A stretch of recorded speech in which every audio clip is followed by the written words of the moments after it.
various locations via the miracle of Skype. It's the 40th anniversary season of the LTN Hour. Let's talk NASCAR with your host, Todd Bailing, co-hosts Brian Schmidt, PJ Noodleman, and producer Dangerous Dan Margetta. Call the show anytime at 414-421-7901. And now, the creator and host of the fastest hour in radio, Todd Bailing.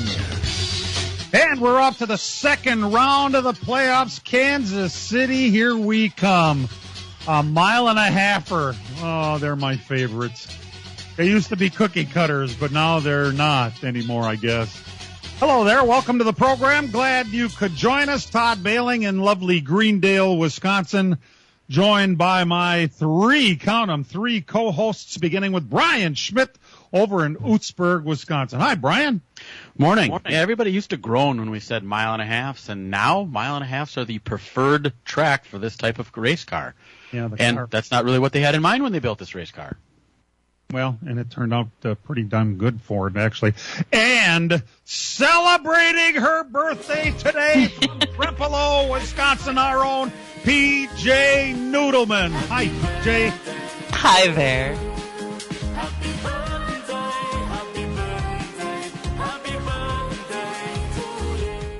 Lamest happy birthday I ever heard. Are you going to blow out some candles today? I'm going to blow something out. All right. Well, happy birthday to you. And, of course, our own producer, Dan Margetta in St. Francis, Wisconsin. Hey, bud. Hey, good morning. This is the toughest round of the playoffs to get out of, I think. You know, you got to want to win Kansas because you don't want to have to worry about Talladega and the Roval, which are coming up in the next 2 weeks. So I think you got to get it done today.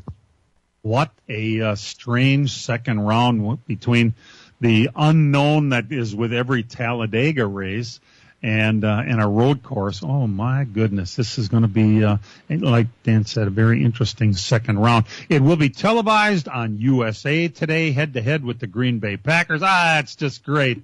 2 o'clock is the green flag, our time. It will be, I mentioned USA. This is the last one on USA. From now on, it will be on NBC, Channel 4 in Milwaukee, Channel 15 in Madison. But it's perfect weather. 80 degrees, 0% chance of rain. The segments will be at lap 80 and 165. The entire race is 267 laps.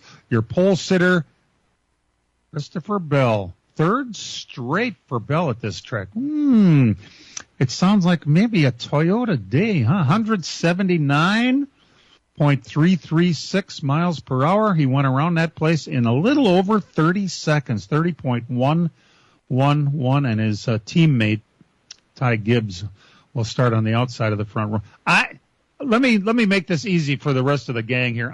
Write me down for Kyle Busch. I'm predicting him for every race from now till the end of the year, so I can see that streak continue. Okay, let's just put me in for it. I'm good with the 8 car for the rest of the year. He starts third today, so there's a lot going on. They raced at Kansas City over the weekend.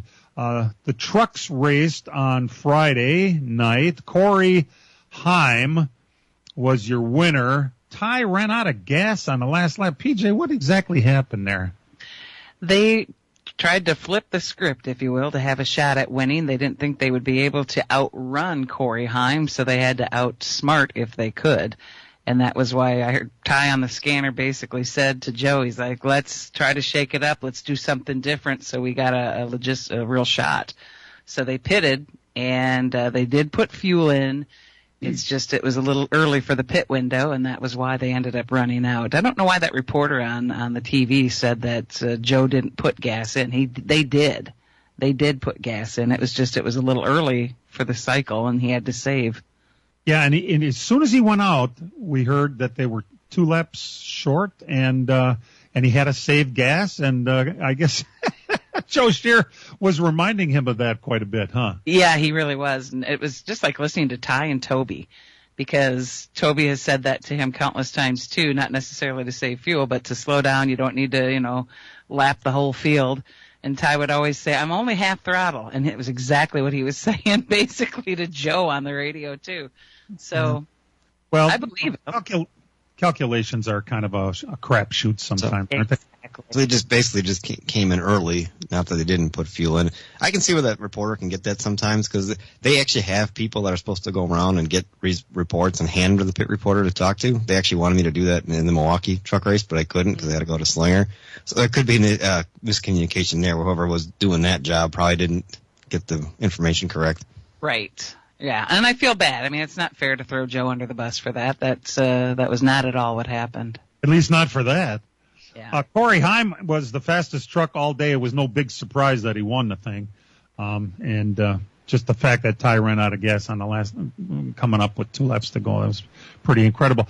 Eric Almirola, you guys are going to have to explain this to me. He's the 4th different driver to win a race in that 20 car. Who's going to drive it since it's now good into the next round? Is that the end of Almirola's contribution to the Gibbs car? Well, it's not. If that car is not running for the points, it's not going to be in the next round. It's just an open seat.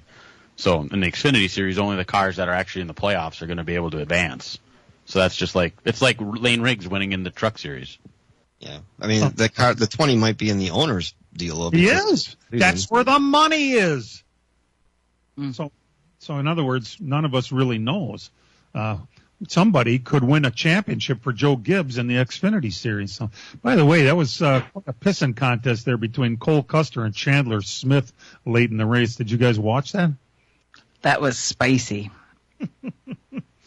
Cole Custer got out of the car and said he's going to pay Chandler Smith back. Listen, if you ever have the intention of paying someone back, it would behoove you, if that's actually a word, to not open your mouth on television and say it. Just do it and say, yeah, I don't know what happened there. Got away from me a little bit. Got a little loose on me there. So Chandler Smith has got one coming, and Cole Custer made that mistake. It's nice of you to join us. If anybody wants at any time to participate in the program, and I'm only going to tell you this once, our number is 414-421-7901. And pretty much anything having to do with the world of NASCAR or racing in general, but NASCAR as I would say as a kind of a emphasis on this Let's Talk NASCAR type program. We'd love to hear from you and give us your opinion.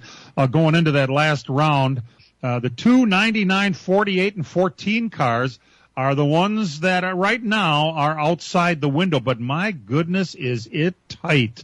So let's just see. It doesn't even matter at this point talking about, Kyle Larson, my God, he's got a 39. He's 39 points above the cut line. So let's not worry too much about him. And for the most part, Christopher Bell is 24 points ahead, and Reddick is 20 points ahead. But as we get closer to that cut line, it's really jumbled up. And with the races we've got coming, Talladega and the Roval, that's going to make everything very, very jumbled by the time we get to the end of this round. So it'll be fun to watch for absolute sure.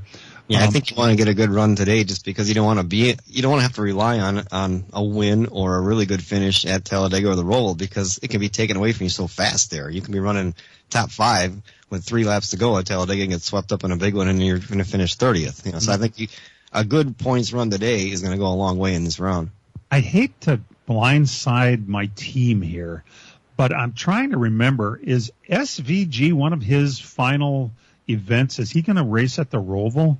I think he is, but that's just my guess. So that probably. Not only do you have to race on that convoluted road course, but you have to race against SVG too.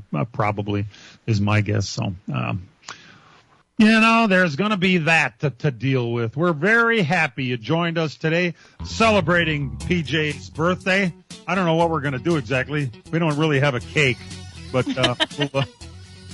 We'll bring the birthday girl back and the rest of the gang right after these messages. It's the grand finale of short track racing in the Midwest, the 55th running of the Oktoberfest race weekend. October 3rd, 4th, 5th, and 6th at La Crosse Fairgrounds Speedway. Don't miss the intense competition as drivers throughout the Midwest converge at La Crosse Fairgrounds Speedway for 4 days of great stock car racing. Witness challengers and champions battle side by side in Wisconsin's oldest and most prestigious short track racing event. Be a part of history as over 8 different champions are crowned. It's the 55th annual Oktoberfest race weekend, October 3rd, 4th, 5th, and 6th at La Crosse Fairgrounds Speedway. Join us in the fun. As a growing manufacturing company, we needed security solutions. We chose Bonafide because of the services they offer, pricing, and trusted reputation. But it's their outstanding service and support that convinced us we made the right choice with Bonafide. When businesses need security, they contact Bonafide Security Solutions. From locks and alarms to safes and surveillance, we do it all. We are Bonafide. We protect what you value. For your free security survey, call us today or visit bonafidesafe.com.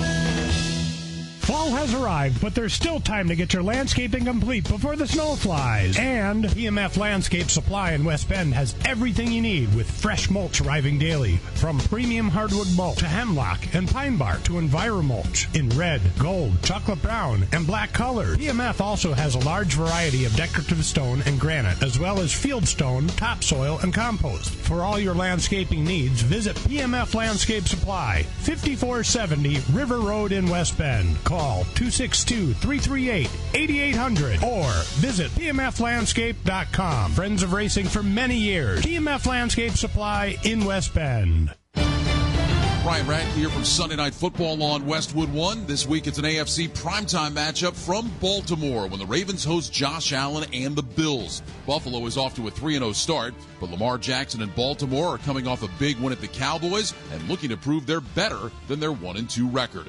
Join Mike Golick and me for all the action. Bills at the Ravens on Sunday Night Football. Coverage starts at 6:30 on Milwaukee's home for the NFL. 97.3 The Game. Well, I would call this back marker news. I'm not sure exactly where to put Kaulig Racing on the big picture. They haven't really done a lot of proving themselves so far. Their big news this week was they fired one back marker underachieving driver and replaced him with another one. Daniel Hemrick got the axe, and Ty Dillon is going to drive one of the Kaulig cars. Now, it's been number 31. It seems like that was the biggest news of all. They acquired number 10 since Stuart Haas is going out of business.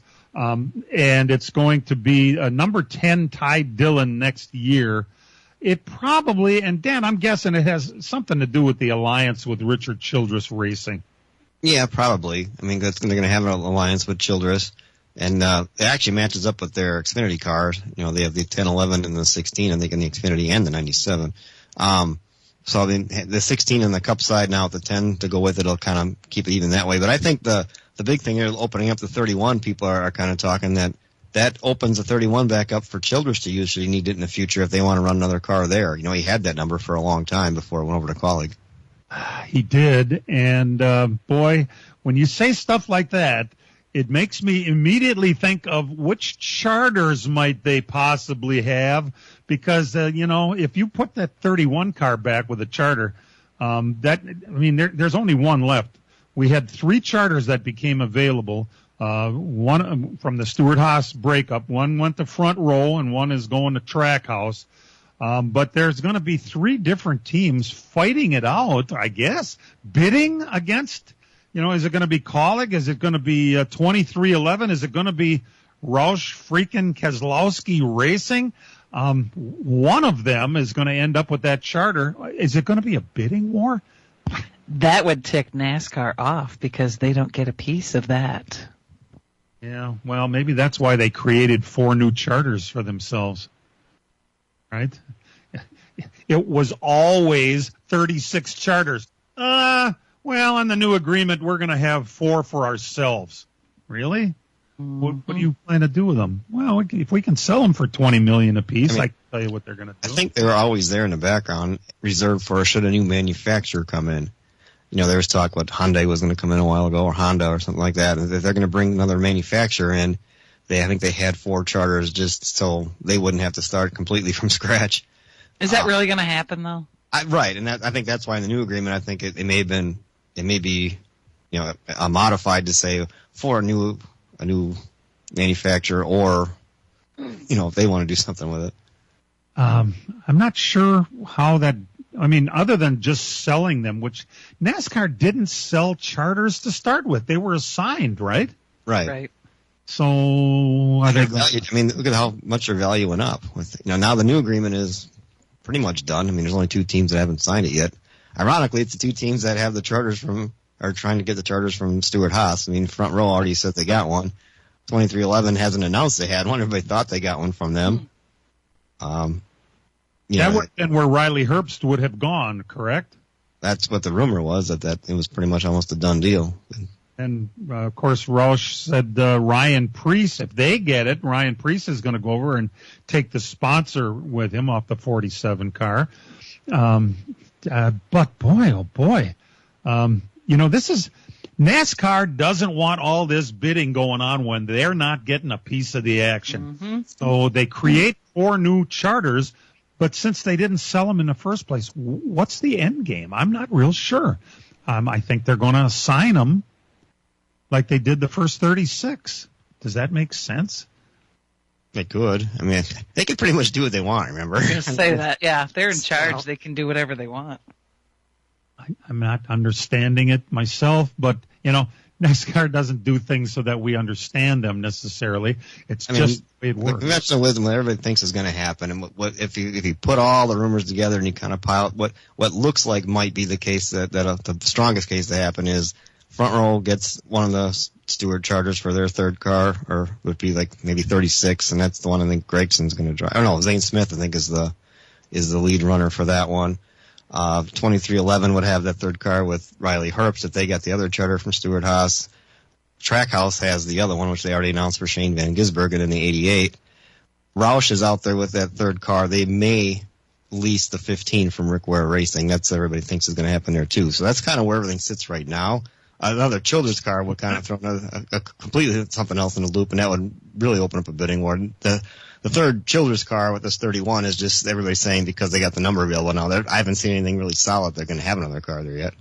And they'd have to come up with a driver. Hey, I'm sure it's real cheap to just come on in and drive one of Richard Childress's cars, right, Brian? I mean, how much can that cost? Not too much, right? Plenty. I mean, that was millions last year we were heard, and it's not even the most competitive car out there. Yeah. The other 2 you'd think would have an emphasis anyway. So how much money can you possibly bring to Childress to get it competitive? Not very much. So I really don't think that's a viable place to go. But Riley Herbst, by the way, he's going to be SOL the way it looks. If he doesn't get that bump up to the Cup Series with his terrible Herbst money, I don't know where he's going to go. He doesn't have a ride in the Xfinity Series, I don't even think, next year, does he? No, because the 2 Haas cars are Sam Mayer and Sheldon Creed already. That's already been set. Well, you know what? It's a very competitive game we're playing here. It's not just about your talent, it's about your money.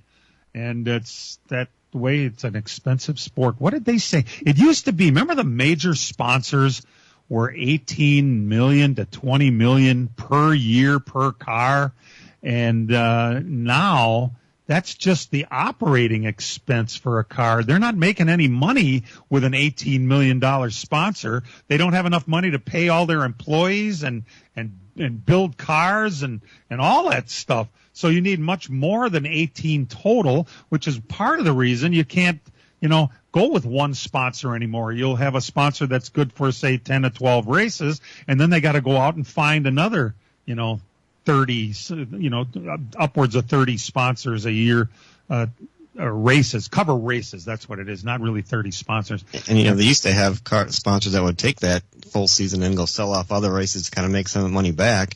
That's still going on, but it's not going on for full season deals. It's for, okay, we'll sponsor you for 10 races, but we're going to take 3 of those and go find something else to sell to somebody else to get their money back. It's unbelievable. We're racing at Kansas City today. We're going to take a break and come back. We're glad you're tuned in to LTN. We return right after these. Fall has arrived, but there's still time to get your landscaping complete before the snow flies. And PMF Landscape Supply in West Bend has everything you need with fresh mulch arriving daily. From premium hardwood mulch to hemlock and pine bark to EnviroMulch in red, gold, chocolate brown, and black colors. PMF also has a large variety of decorative stone and granite, as well as field stone, topsoil, and compost. For all your landscaping needs, visit PMF Landscape Supply, 5470 River Road in West Bend. Call 262-338-8800 or visit pmflandscape.com. Friends of racing for many years. PMF Landscape Supply in West Bend. Miller Sales and Service of Random Lake is where to go for a trailer no matter what you're hauling. Tom and Jerry Miller have been selling trailers from B&B, Trophy, and Bravo for over 50 years. Quality and integrity is what put them on the map on the corner of 57 and K since 1939.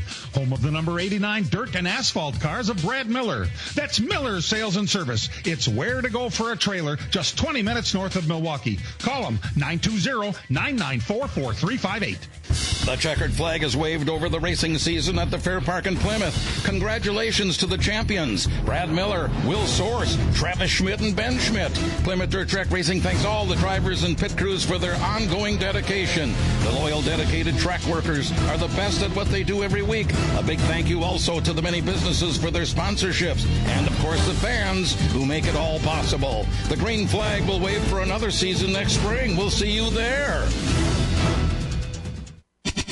This is The Herd. Wow, wow, wow, wow, wow. With Colin Cowherd. They have officially have the Chiefs become the New England Patriots dynasty. And in the end, they never beat themselves late. It's losing your cool, and that's what Kansas City doesn't do. They're the old boat captain, the seasoned mariner, able to sort of navigate choppy seas. This is The Herd. Weekdays 3 to 6 on the Big 920 and your iHeartRadio app. Follow up on what we were talking about right there. FedEx has been the sponsor on the 11 car. Well, they started in 2005, all the way up through 2020. They were the sponsor, the only sponsor on the car. They have cut back. They are now a 12-race sponsor of the 36, so about a third of the races, which has led to Gibbs marketing people to scramble and fill all those cars, and not any different usually than a lot of other teams. That's just the way life is. But what we're hearing is FedEx is planning on cutting back drastically again, which I'm trying to remember. Didn't this have something to do with Denny Hamlin's contract extension? Weren't we dragging our feet on that, waiting to find who's going to take up the slack? Joe Gibbs doesn't have a real good track record when he loses sponsors. What he likes to do is fire drivers and put some guy in there that has a lot of promise. And does this sound familiar to you? Like say, for instance, Dollar General goes, Matt Kenseth is out, and Eric Jones comes in. M&M's is gone, Kyle Busch is out, and our grandson is now driving the car. This is the type of thing. I get the feeling that Chase Briscoe is coming in at a bargain rate. Would you guys guess? Oh, heck yeah. Yeah, absolutely. Absolutely. And that's what it's become. You have to take the money isn't there, and Joe Gibbs isn't running his operation like he used to. He thinks he needs to run it like that with that high, the super high price and the high ceiling he has, but that's just not what it is. I mean, some of these smaller teams, I was talking to Josh Balicki yesterday. Believe it or not, that RB sponsorship that he had on that car last week at Bristol, that was 33 laps down. RB's only gave him $50,000 for that race. Oh. That's like peanuts compared to what it is. So the money isn't there. These corporate sponsorship money isn't there like it used to be. So that goes back to the driver. So the driver's not going to make as much as he used to. And these guys that have been around for so long and remember the days when they were making millions upon millions, that just isn't there anymore. That's just not the market that we have these days. Well, there's something about incentive-laden contracts. You would like to see that happen in stick and ball and football and everything else. If you're if you're hurt and you're sitting on the sidelines, you're not earning money. Now, that's kind of hard to do, I understand. But, hey, by the way, you talked to Josh Bilicki. I'm not real positive about Josh's entire career. I know he's some road course guy, and I don't follow road course racing very closely. Okay, I don't follow it at all. But Josh is supposedly a road course specialist. But he won his first oval race in any form, I believe, yesterday, didn't he, Brian? That could be. I mean, he won his heat race in his 360 sprint last night, and he did it holding off the champion Ben Schmidt. So that was very impressive. He had a smile ear to ear after doing that. So yeah, he was very happy. And he also told me we'll be seeing him in the Joe Gibbs Xfinity car at the Roval in 2 weeks. So he's confident. He says, I think we can win that race. And he had a big smile. I'm like, boy, that would be really cool. And that would help him a lot. Oh, yeah, no kidding. And that Gibbs, I mean, anytime you're in a Gibbs car, it's decent. We know it's good equipment. I guess it all comes down to what personnel are going to be on the car. Which one is it, the 20?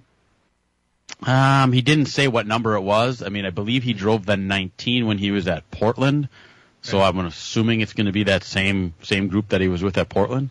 He's been doing some stuff with Gibbs, some sim work for them, and he said if the money was there, he could run a significant amount of races next year with them. The problem is, as we were just talking, trying to get the money and the funding to run, a season with Gibbs and do a significant amount of races. That's just not there. And then, as we were talking yesterday, I said, well, you're no spring chicken anymore either. And he kind of smiled. He goes, I know. These teenagers like Connor Zilich and William Sawalich and all these young kids that are coming up and that have the funding are the ones that are taking up all these seats. So time is running out to try to do something in NASCAR. Mm-hmm. And, Josh Bilicki is about as genuinely nice a kid as you're ever going to talk to. And you're like, I shouldn't call him a kid. I think he's 27 years old. But, if I'd like to see him find some success before his days are done. And wouldn't that be great if 2 weeks? Let's hope for it. This is the one. He's confident going in anyway. So that's yes. Great stuff for sure. Okay. When I use any of these terms, think of what company I might be talking about. Frustration, fees, technical issues, convenience fees, service fees, print your ticket at home fees, antitrust investigation by Congress. What company could I possibly be talking about? Hello, Ticketmaster. Yeah. They're who you're going to have to deal with from now on to get your tickets to NASCAR races. I never thought about it, but apparently they're not new to NASCAR. Speedway Motorsports has been using them, Dan, right? Yeah, they've been doing it on theirs. I didn't realize that either. My Vegas tickets were through Ticketmaster, and they didn't have a whole lot of crazy fees on that, so that was okay. That's a positive thing. When I started looking into this, first I thought the same thing, like, oh boy, here we go, ticket prices are going to go way up, and then I realized that they were using them already on Speedway Motorsports, and they haven't on that one. So I've seen some positive there, but I've also seen it go with concerts where there's crazy fees, and you can't go to a concert now for any decent price. You got to, you may got to pick one all year. Does that mean that it's the venue that's creating all of those extra charges? I think what happened on the concerts is that it become such a thing that Ticketmaster didn't weed out the bots, and you have a lot of these third-party sellers that will go scarf up a whole ton of tickets right away and then sell them for crazy prices afterwards, so it's hard for just the regular fan to get in. I'm not sure exactly how that works, but if you buy a bunch of tickets, you better hope you sell them or you're going to be stuck with them, right? I mean, in NASCAR, maybe that's why it's working so smooth in NASCAR. They can't possibly buy them all up because they don't sell out races. Not too many of them anyway. A handful. Daytona and the championship 500, yeah. And that was a big thing with the Taylor Swift issue. That's what really got it going. Is a regular price for a ticket be like $200, and the bots bought them all up, and they're going for like $2,000 and $3,000. And I guess that didn't really stop anybody from going to the concert, right? No, hers are all sold out, I think, worldwide. But she's the one that really pulled their pants. She's good at doing that. She's not. She's a very good businesswoman, and she's done it with her music and with her tickets and her relationships. And her relationships. Yeah, she's on top of that stuff, no doubt. And well, good for her. That's somebody needs to be out there keeping these places honest. And Ticketmaster, with all of those fees, they're good at sellouts. We're going to find out how good they are when races aren't sellouts, and how many tickets are you actually going to buy? Try and up the price. I don't think that's going to work. It's Chase Briscoe time. What's happening with Chase Briscoe now that he's survived to the second round of the playoffs? Well, he's the number one guy at Stewart-Haas Racing for sure. They gave, after the absolutely terrible pit stop that he had at Bristol, which cost him really a shot. I don't know that he would have won it, but it certainly didn't make anything any better for him, losing a bunch of positions late in the race. I don't think anything would have stopped the Larson Express there, but they switched crews, and now Barry's crew from the 4 car is the new crew for the 14 car for the stretch run here. And if that isn't enough, working with the new crew, his wife is going to have a baby any time now. So that's pretty much the way that works. We're glad you're tuned in. Good luck to Chase. He's got a lot on his plate. We'll be back right after these.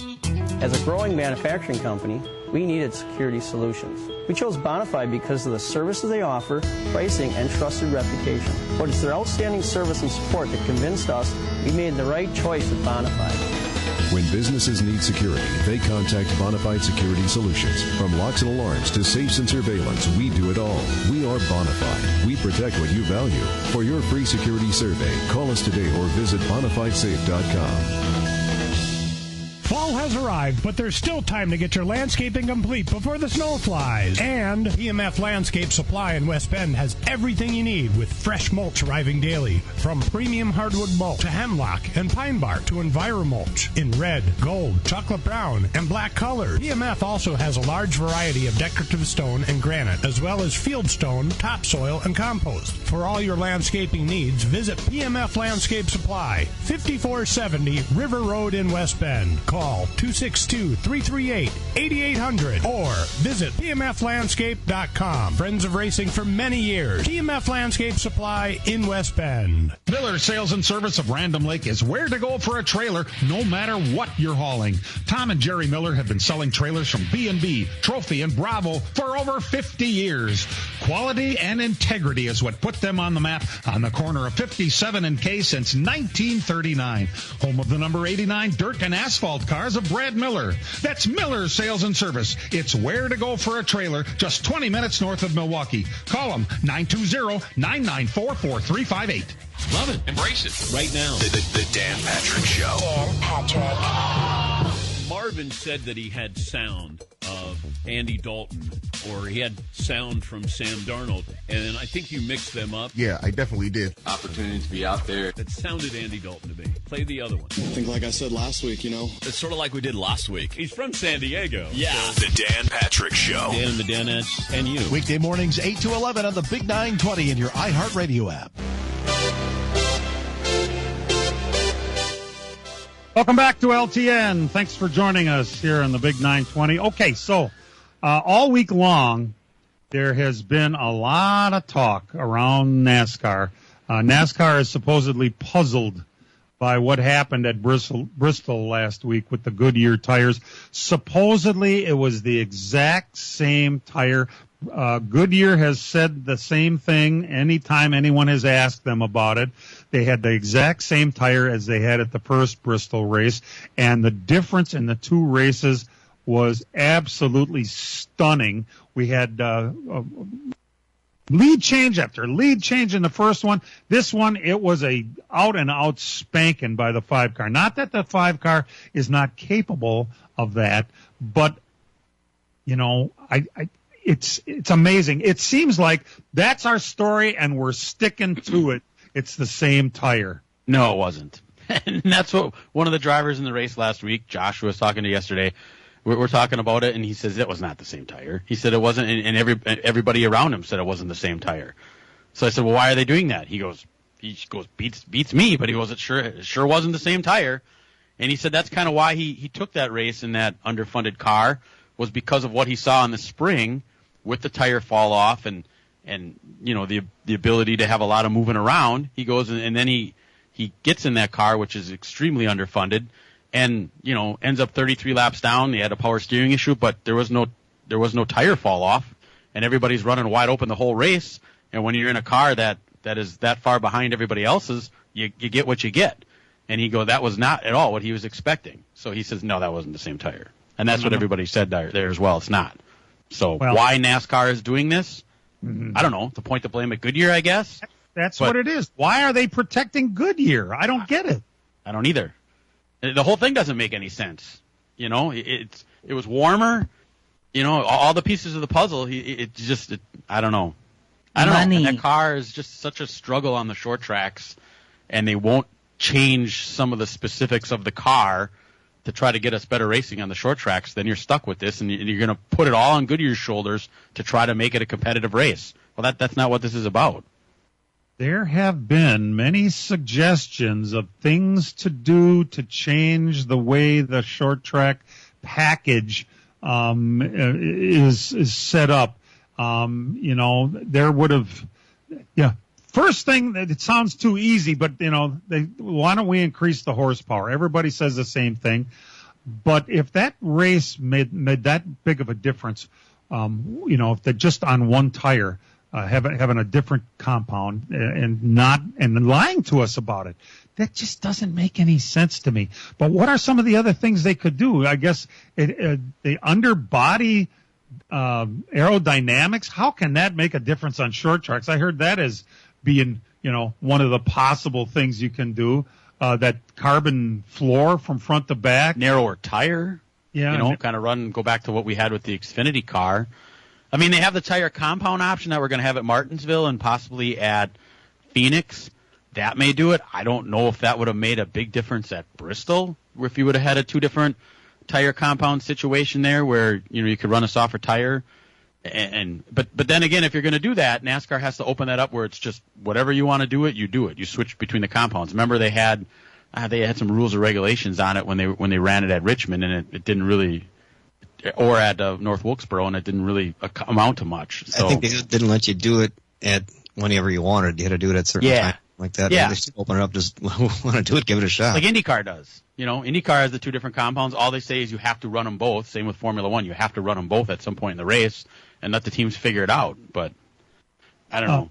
Yeah, there's been some other suggestions talking about putting on a more old school type valance, which would, make a huge difference. Another one that they came up with is change the ride height. Another one was reduce camber by 2 inches on all corners. And what about option tires? That seemed to be a thing for a while. Why don't we have that yet? Is there a reason for that? Is that add unnecessary expense that NASCAR is trying to save, teams from? I don't think so. But we're going to have it at Martinsville and possibly Phoenix. So at the end of the year, the two different option tires. Okay. Now the rules and how they're going to lay it out and how it's going to work, I don't know. I mean, I don't know. I mean, can you imagine that, the championship race at Phoenix? Now, fortunately there, you're going to have your 50 minutes of practice like you had old school. So the teams will be able to figure out what tire does what. But at Martinsville, I don't believe they're going to have that. So in 20 minutes, are you going to be able to figure out what tire does what? And when it comes down to this is going to determine who's in the Final Four, I don't know. Yeah. I mean, how many tires they got to bring for this too? I mean, if you have two different sets, do you have to bring enough tires? It's good you have to bring enough tires for everybody to run the whole race in each one. If one team wants to change tires every 10 laps, do they have to have enough tires to do that? Good point. Yeah, I don't know. And then how do you know how many laps they're gonna last? That's the other thing. So if you put this really soft tire on and you only get, X amount of laps out of it, and all of a sudden, oh crap, now everybody's going to run these because they're so much faster. Now you need that many more? That could be a problem as well. Because unlike IndyCar, these races are way longer, so you need a lot more tires. We need to avoid the stinky show, though. And what does that mean? Does it mean that Goodyear might have to bring twice the tires? Well, you still got to buy them from them, right? So it's going to end up costing the teams more for that. They move back like the old days where guys that dropped out of the races would sell their tires to another team. Remember, you have cars running with different color, like wheels and stuff on the car. Back during the tire wars. Remember when they had the Hoosier and the Goodyear wars? Oh, people would be switching back and forth between tires, and then tires would blow out, and boy, that was a mess. But it was exciting. Yeah, we like excitement, but is that really what we want? We're going to sneak away for a break and come back with some results. Good news, though. Rick Stenhouse Sr. got reinstated after getting into a fight with his kid, not with his kid, on the same side of his kid at North Wilkesboro.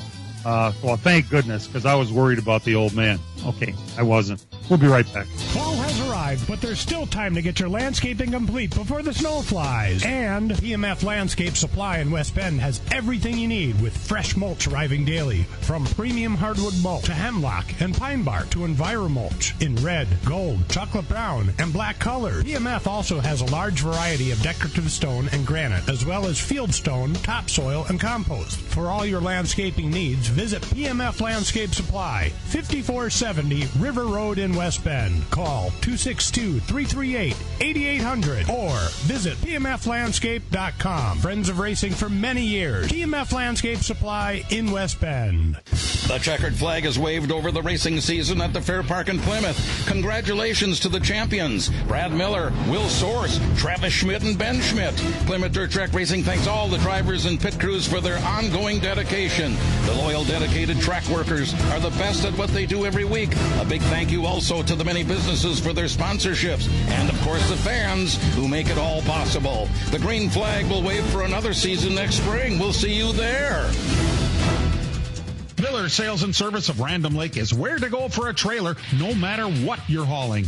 Tom and Jerry Miller have been selling trailers from B&B, Trophy, and Bravo for over 50 years. Quality and integrity is what put them on the map on the corner of 57 and K since 1939. Home of the number 89 dirt and asphalt cars of Brad Miller. That's Miller Sales and Service. It's where to go for a trailer, just 20 minutes north of Milwaukee. Call them 920-994-4358.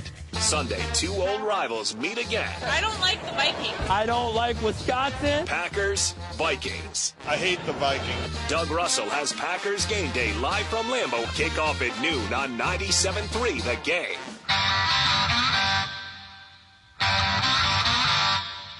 And now the LTN Hour presents Dirt on the Dirt with Brian Schmidt.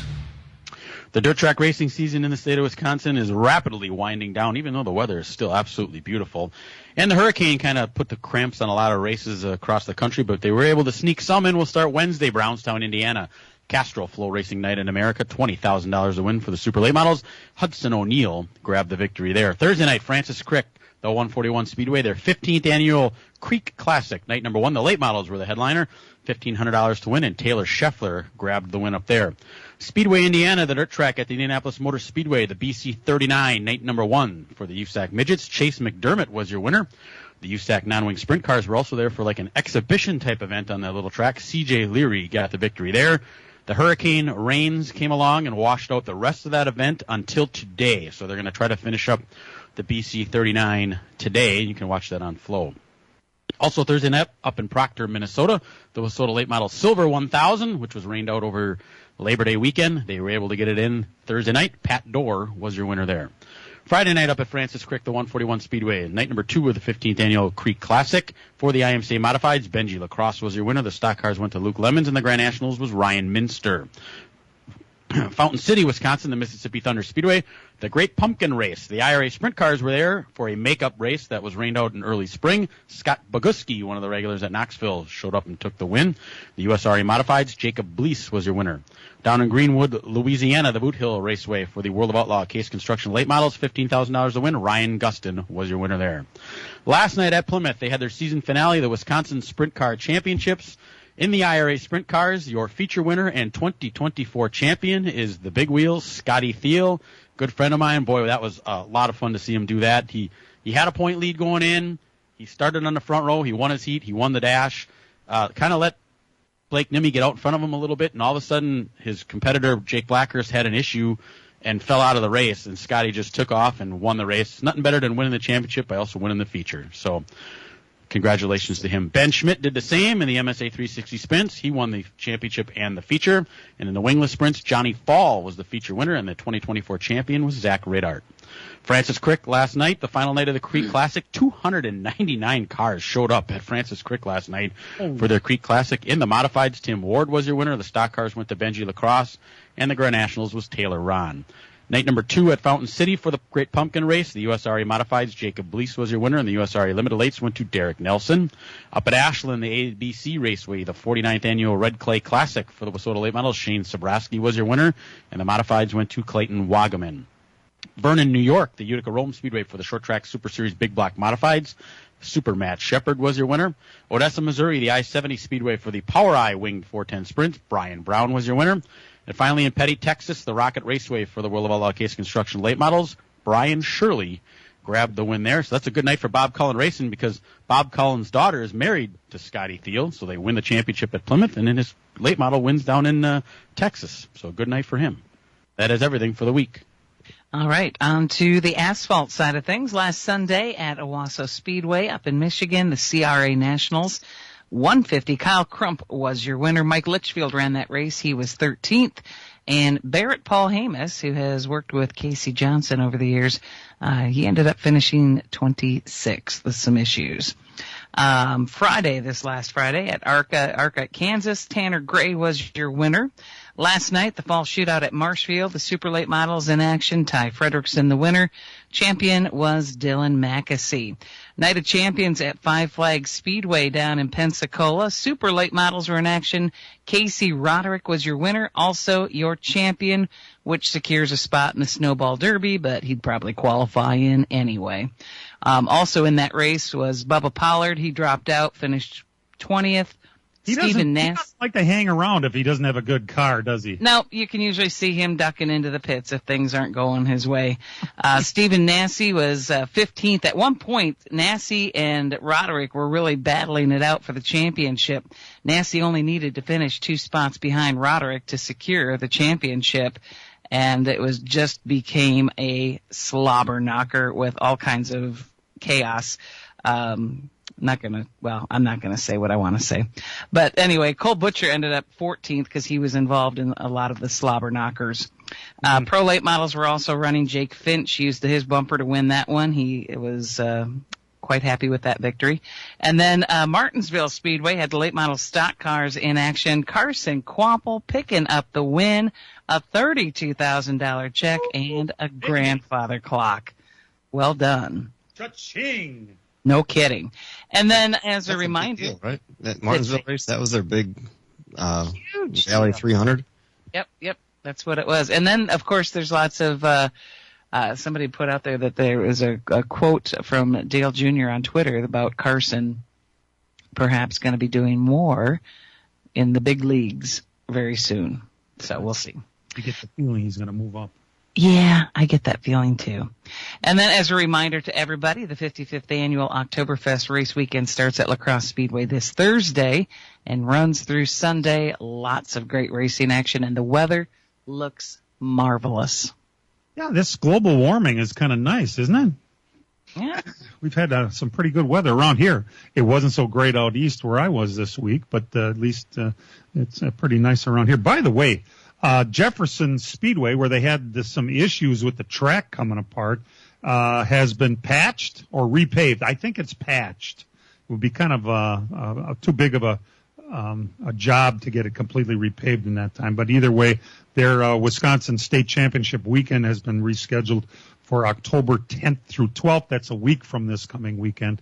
And so that's coming up there. Plus, then that's not even it. Then it used to be Oktoberfest was the end of the year. So now we got Jefferson the week after that. And then the next week will be Halloween, which should wrap up. If it isn't snowing by then around here, that should wrap up the season over there. So also on the 12th, the big Winchester 400 is coming up. I see Ty Majeski enter that race.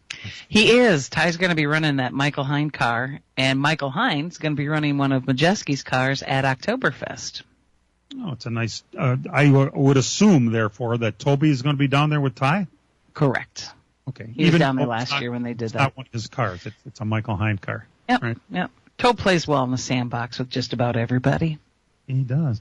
All right, we got about a minute here. I'm going to get our picks for today at Kansas City. I've already mentioned I'm taking 8th. It's going to be my default setting until he wins. Brian, let's go to you next. Who's it going to be today at Kansas City? Denny Hamlin in the 11. Been taking him a lot, haven't you? PJ? You're going to leave the low-hanging fruit. I'll take Kyle Larson.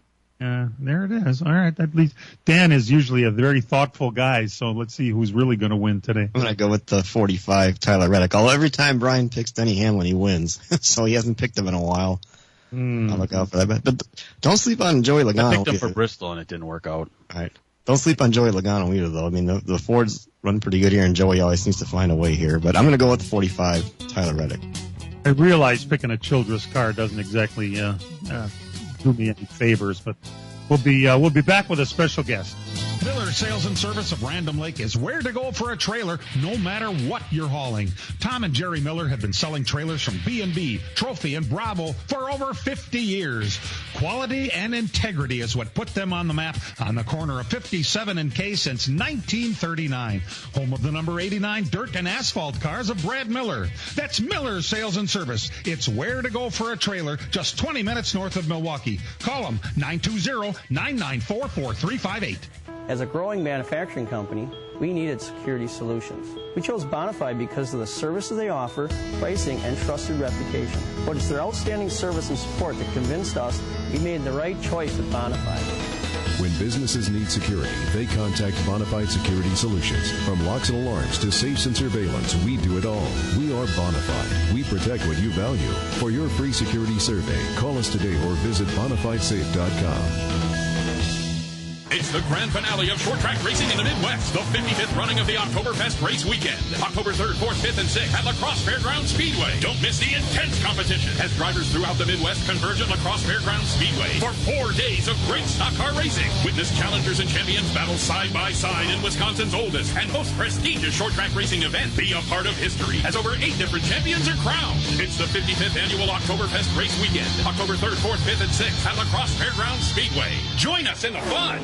Sunday, 2 old rivals meet again. He shoots the moon to the fans here in Green Bay. That is a disgusting act. I hate the Vikings. Packers, Vikings. Kickoff at noon on 97.3 The Game.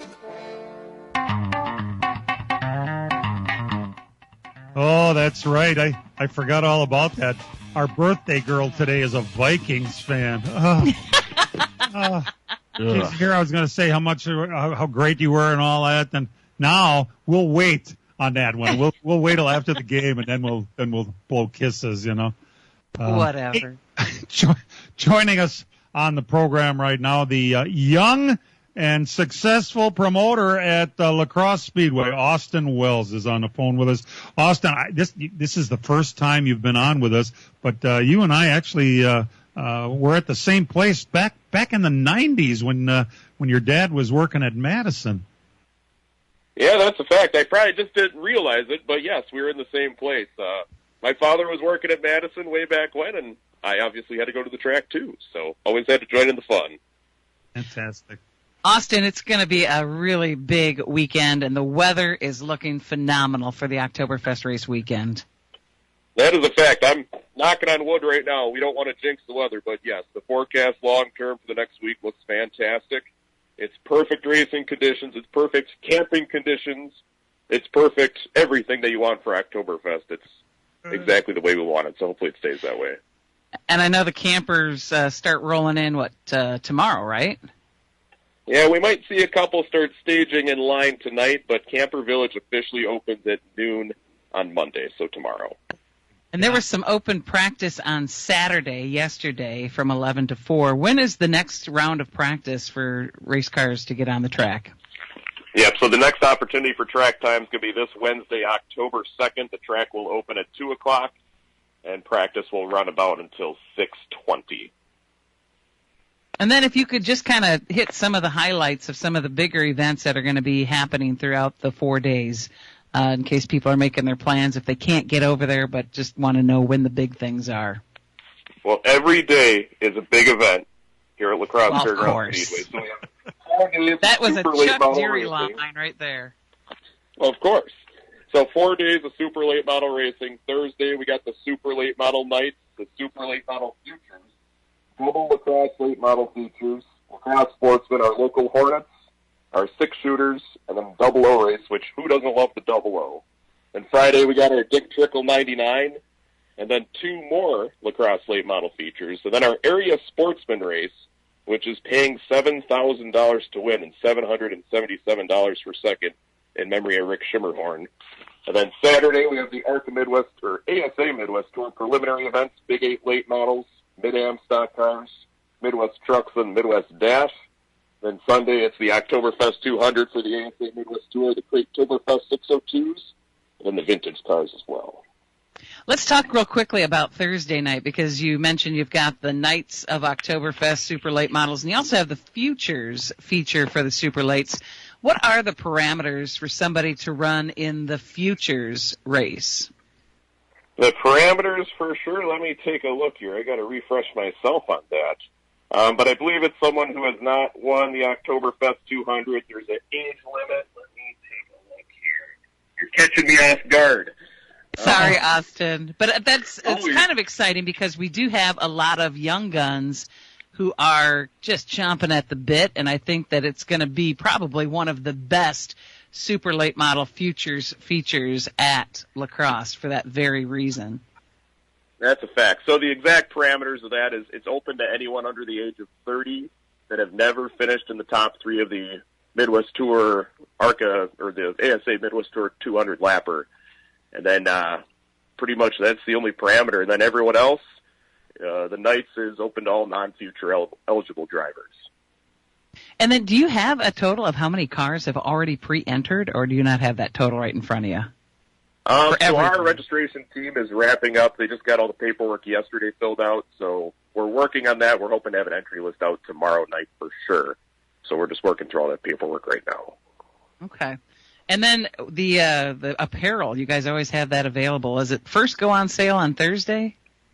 Thursday at 11 a.m. Okay. Any sparkly designs? Are you taking any hints from like what Slinger does? Slinger has such great sparkly things that they do. Sparkly. We got a whole vast majority of things. It's always difficult to order souvenirs and merchandise because you never know what the weather's going to be. So, I mean, we got an assortment of hoodies, quarter zip shirts, blankets, hats. It's all there, so we got something for everyone. Yeah, Chuck Deary. Go ahead, I'm sorry. Chuck Deary used to always hide the names of his children in the design. Did you do anything like that? Nothing this year. There might still be a Chuck, something of Chuck sitting there, but we'll leave that to the fans to find out. Sounds good. Todd, you had a question? Well, it's just funny because, Austin, over the years, it has been a real crapshoot. You start having races in October and you never really know what you're going to get. There have been some just terrible weeks, and that doesn't really stop the party from going on. This year, I can't imagine with a beautiful week ahead of you what you might be looking at. Oh, that's for sure. I mean, yeah, it's snowing, it's cold, people are still having fun no matter what. But yeah, with a weekend like this, I don't know what's going to happen. That's going to be kind of part of the fun with it, too. So we'll just have to see how it plays out. Who do you have for live entertainment? I didn't even look at that yet. Do you know? Yep, so we have Blue Collar 40 playing on Friday night, and then we have High Mileage out of Viroqua playing Saturday night. Nice. Right. Seriously, there is so much to be had at this 4-day festival. If anybody listening has never gone, you really need to get out to the La Crosse Oktoberfest race weekend. It is fun. It's a big event. Hey, thanks a lot for being on with us, Austin. Looking forward to seeing you this weekend. Best is best. All right, there you go. Best is best. Austin Wells, the promoter out there. Hey, a couple other quick notes. ARCA has renewed their sponsorship with Menards. It's a multi-year deal. It's going to be on Fox Sports. But, of course, as you know by now, the Milwaukee race will not be part of it, but it's being replaced with Madison, so you'll still be able to go out and see an ARCA race. Yeah, that's pretty cool. And the other note I had here, Daniel Ricciardo, who's losing his F1 ride, is talking about racing in NASCAR. Wouldn't that be interesting? So, little tidbits for you. Hey, thanks for tuning in. We appreciate it. Many of you will see this coming weekend at La Crosse. And like we want you to remember, real race cars have doors, even if they do climb in through the windows. Let's Talk NASCAR is produced and directed by Dangerous Dan Margetta Our engineer is Matt Losey, and for the entire crew here, we appreciate you tuning in every week, and we'll talk to you next week, everybody. This program has come to you live from multiple locations via Skype. Any and all comments expressed on this show do not necessarily express the opinions of this station, its employees, or advertisers. Your comments are always welcome at mail@ltnradionetwork.com. Find us at facebook.com/LTN Radio Network. And thank you for your support since 1985. Tune in again next Sunday morning at 10 a.m. Central Time for the LTN Hour on the LTN Radio Network.